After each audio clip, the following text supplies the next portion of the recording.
आप सबको नमस्कार और देरी के लिए क्षमा और अपॉलॉजीज।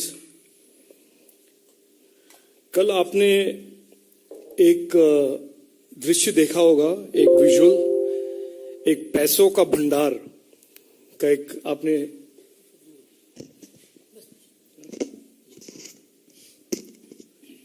ठीक एक विजुअल और एक इमेज आपने देखा होगा कि एक पैसों का भंडार एक वेस्ट बंगाल के मंत्री के करीबी दोस्त के घर से 21 करोड़ का कैश और गोल्ड का ईडी के रेड के द्वारा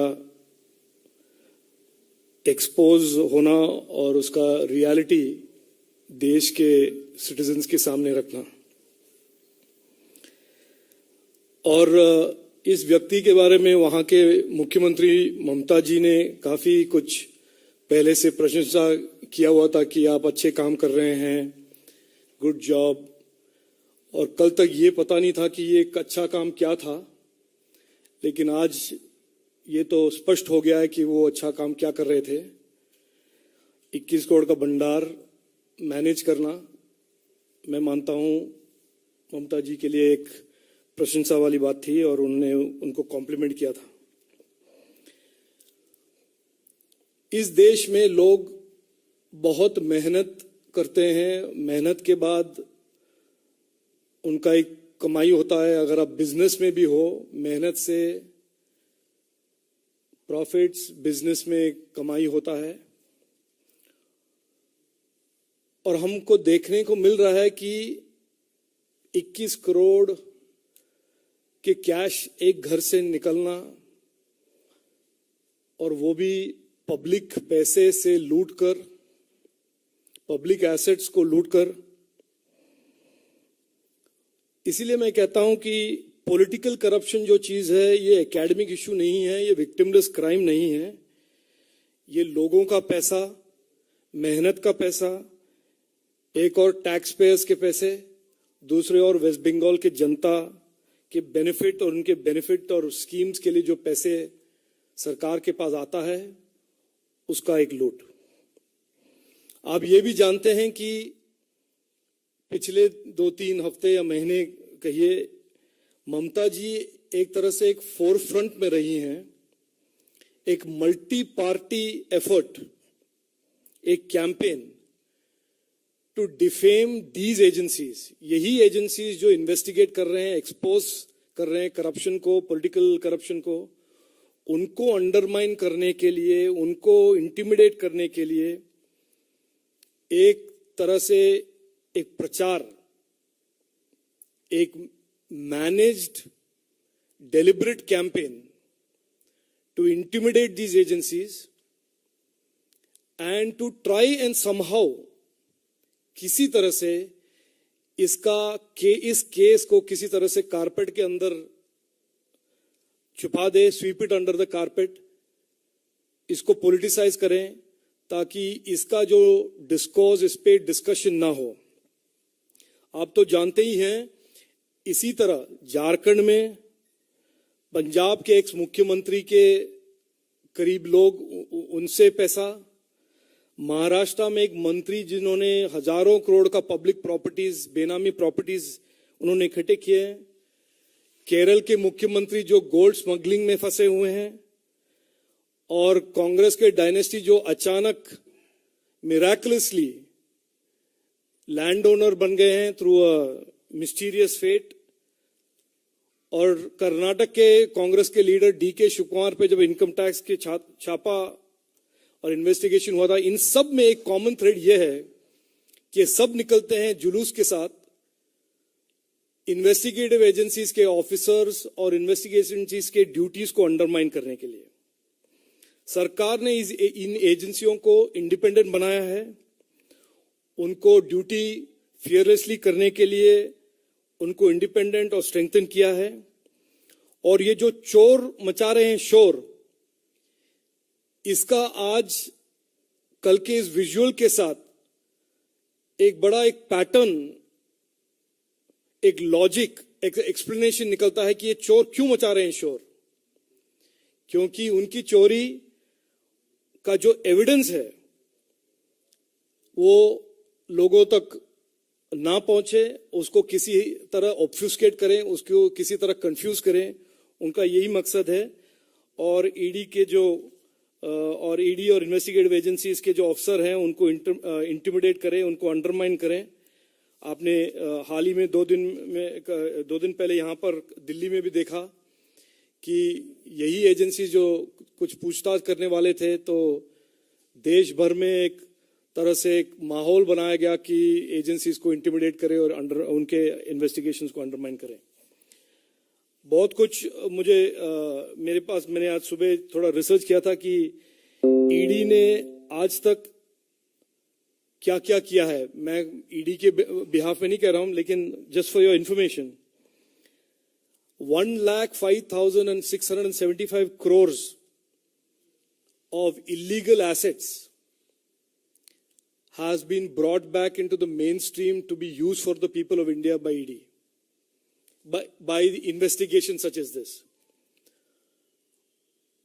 और इस कार्य में और इस एफर्ट में, पॉलिटिकल करप्शन के इस फाइट में बाधा डालना और इंटिमिडेट और अंडरमाइन करना एक तरह से एक पैटर्न बन गया है। और इसके बारे में चर्चा करने के लिए मैं आज आपके सामने हूं, और मैं अभी दिलीप घोष जी को माइक देता हूं कि वो भी कुछ कहें।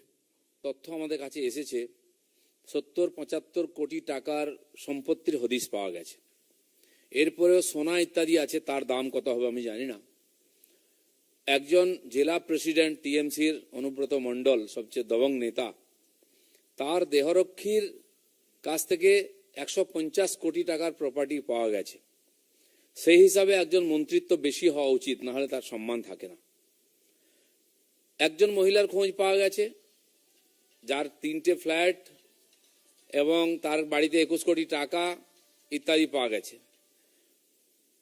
এবং আরো একজন মহিলার খোঁজ পাওয়া গেছে যার সঙ্গে সম্পর্ক, মোনালিসা তার নাম, তিনি একটি ইউনিভার্সিটিতে পড়ান, শান্তিনিকেতনে থাকেন, তার নামে 10টা ফ্ল্যাট আছে।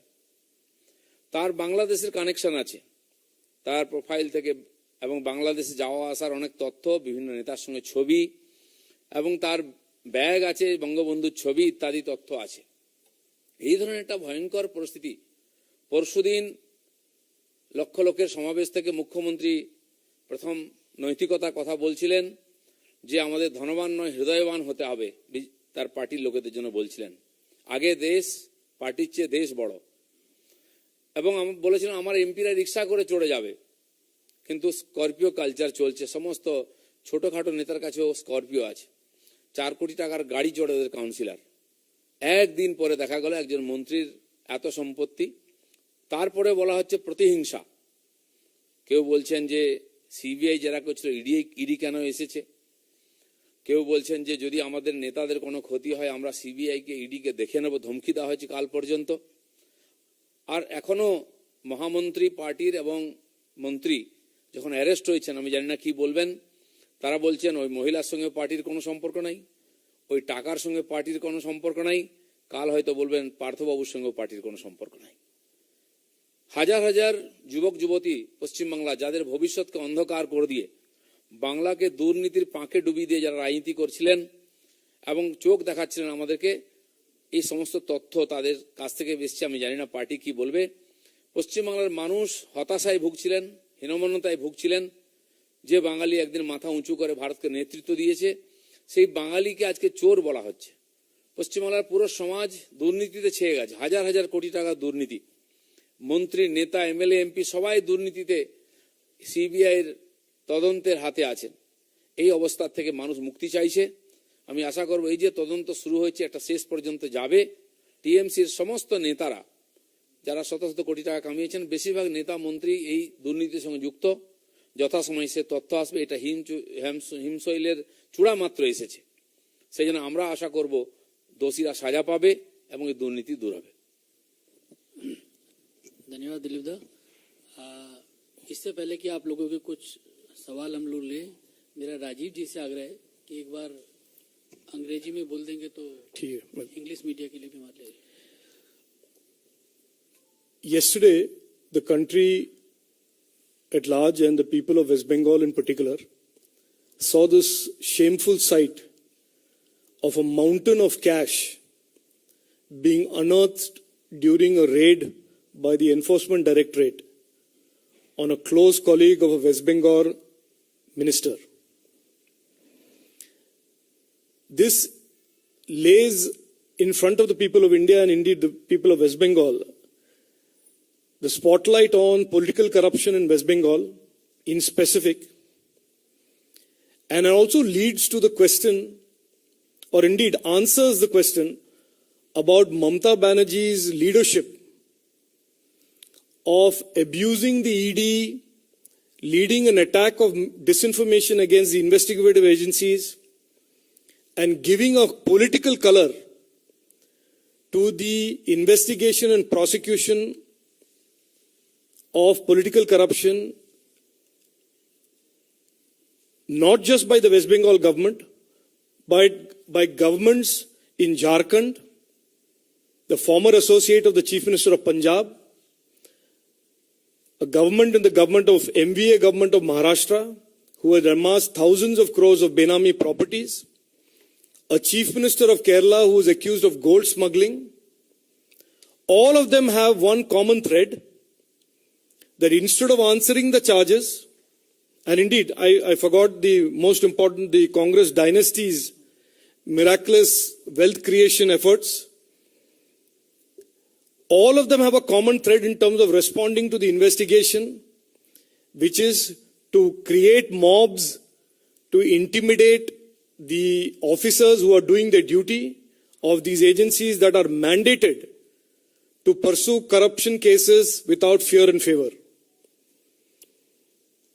This intimidation of the ED and this intimidation of these CBI and other investigative agencies is particular to cases where political leaders are involved. The Enforcement Directorate, as I researched it this morning, has addressed scores of cases in this country, ranging from terrorism, from money laundering, from corporates, where over 1.5 lakh crores of rupees have been recovered to be used for the benefit of the people of India. But only when the case becomes a case which is close to these political parties or these political leaders do we see this mob, this intimidation against these agencies and these officials.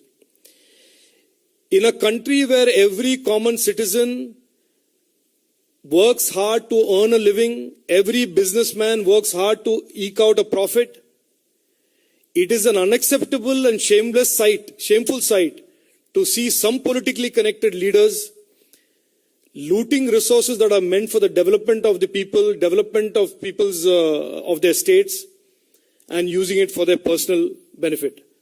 I will leave it at that. Thank you. No, but how do you contest a mound of money when somebody recovers 21 crores of cash? There is a limit to the obfuscation. There is a limit to creating smoke screens and diverting the attention of the people. And at some point, truth has a habit of piercing the veil of every smoke screen and every political drama. And in this particular case, as Dilip Das said, as well in Bengali, 21 crores of cash in a mountain recovered from the home of a person by the hard work of an investigative agency, frankly, poses questions that are questions fundamental to the propriety of that government and the corruption that has led to that 21 crores. So I think the time for dharna and the time for drama is over. The time to answer real questions is here. Where did that money come from? And who was responsible for that money being diverted in that manner, in that fashion? So do you think that more arrests will take place and it will lead to the senior leaders of the TMC? I will answer it in part and then I will hand it over to Dilip Dabu.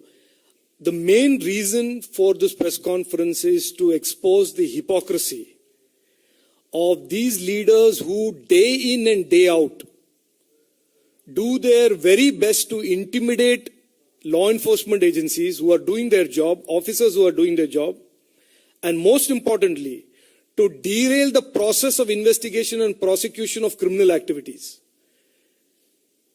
That is the most important highlight that I want to present in front of you, that there is a pattern that when there is an illegality committed, when there is a crime that is exposed, instead of answering the crime or helping prosecute the crime, all of these leaders bring mobs out on into the road and try and intimidate the agency and stop them from doing their job. On the particular question about the minister, I will defer to Dilip Da. देखिए, इसके पहले भी ऐसा बहुत सारा घटना आया, उनके कई नेताओं का पूछताछ हुई सीबीआई के द्वारा। अभी 2 सप्ताह पहले उनके एक जिला प्रेसिडेंट बहुत दबंग है, जो पुलिस को बम मारो बोलते हैं, उनके एक अंगरक्षक पुलिस का कांस्टेबल, उनके पास 150 करोड़ का प्रॉपर्टी मिली है। अभी पार्थो बाबू आजकल ये इतना तो उनके पास बुद्धि है कि पैसा अपने पास नहीं रखना चाहिए, और किसके पास, वो ईडी को पता चला, उनके वहीं से ही तथ्य मिला है। उस आधार पर जो जांच हुई, जो छापामारी हुई, उसे 21 करोड़ रुपया और सोना आदि, अभी तक लगभग 70-75 करोड़ का प्रॉपर्टी का मिला है एविडेंस।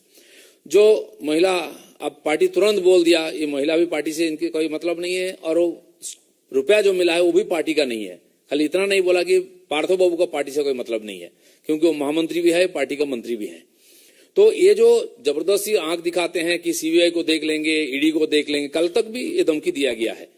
आज कुछ नेता बोलते हैं मुझे पूरी जानकारी नहीं है, मैं बाद में बताऊं, थोड़ी सी ढीली पड़ी है तेवर। लेकिन ये जो उनके एक एक नेता का बिल्डिंग देखेंगे, अभी जो बम ब्लास्ट हुआ था बीरभूम में 10 लोग मारे गए थे, उनके साथ जुड़े हुए 3-4 नेता का नाम आया था। सबका 4-4 मंजिल का बिल्डिंग है, करोड़ों का। और कौन थे? कोई मुर्गी काटता था पहले, कोई लेबर था इसमें कोलियारी में, ऐसे लोग हैं, वो आज सैकड़ों करोड़ का मालिक हो गए हैं। ये सब देखते हैं। पार्थो बाबू का एक लॉकडाउन में 45 करोड़ का एक कॉलेज बनाया ईस्ट मिदनापुर में। अभी मेरे पास फोन आया, डायमंड हार्बर में एक स्कूल जहां काफी अफरा तफरी मच गया, इसके बाद प्राइवेट स्कूल, बड़ा स्कूल, ऐसे कितने प्रॉपर्टी किसके पास है, पब्लिक जानती है। लेकिन जो बोलता था उसको जेल में भर दिया जाता था।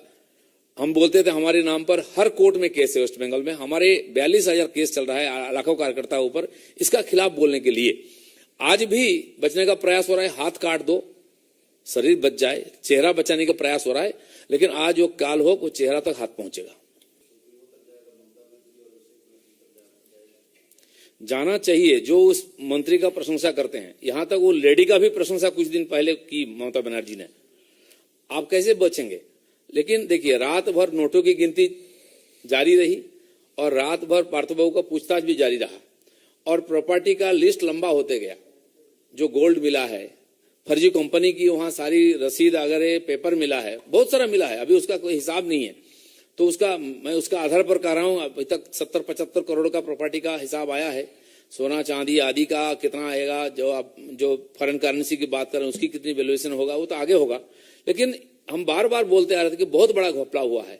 आज तक बंगाल में ये सरकार आने के बाद एक भी नियुक्ति, चाहे कितनी बड़ी लिस्ट हो, 100 का, 200 का, 1000 का, कहीं पर फ्री फेयर नहीं हुआ है। और हर जगह वहां के उनके नेता एमएलए को एक जागीर दिया जाता था, इस जिला से इतने लोगों का नाम भेजो, इतने करोड़ रुपया भेजो। कितना कलेक्शन करते तो वही जानते हैं, और ये सारा आता था। और इतनी बड़ी घटना हुई उनकी, और हाईकमांड को पता नहीं, कोई मानेगा क्या?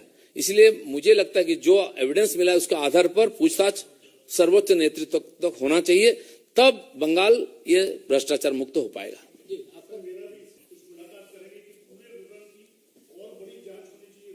देखिए, अभी प्रोसेस जारी है, बहुत सारा छापामारी हो रही है, आगे भी होगा। जो वहां से एविडेंस मिल रहा है उसके आधार पर बहुत लोगों का नाम आएगा, बहुत नेताओं का, और आगे बढ़ेगा।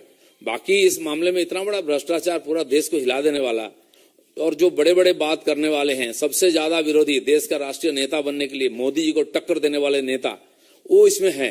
तो पार्टी आगे सोचेगा। ये केवल पार्टी की बात नहीं, पूरा राष्ट्र की बात है। पूरा बंगाल के लोग हीन भावना से ग्रसित हो गए थे। जो बंगाल ने विद्यासागर तक विवेकानंद जैसे महान पुरुषों को दिया है दुनिया के लिए, उस बंगाल के लोग आज इस महसूस करते हैं कि पूरा बंगाली समाज को लोग चोर मानता है। इससे कम से कम बंगाल को मुक्ति मिलनी चाहिए। इसका I just want to add one thing. इसमें ये तो है, पॉलिटिक्स तो है। इसमें there is one basic undeniable fact that there is corruption in West Bengal. 21 crores from one person cash. ये डिबेट तो हम बंद कर लें कि वहां पे करप्शन है कि नहीं है. करप्शन है. Head of government is Mamata Banerjee and she is responsible for the good and the bad. Malfeasance in the government, she is responsible. तो इसमें हमें कुछ ज्यादा उसको लंबा खींचने की जरूरत नहीं है. तीसरा पॉइंट यह है कि यही जो लोग हैं जो इन्वेस्टिगेटिव एजेंसीज को इंटिमिडेट करने का इनका एक षड्यंत्र रहा है, उसको हम आपके थ्रू एक्सपोज करना चाहते हैं कि ये जो चोर मचाए शोर वाला जो फिनोमिनन है, it is a real phenomenon and the 21 crores seized yesterday proves it without doubt.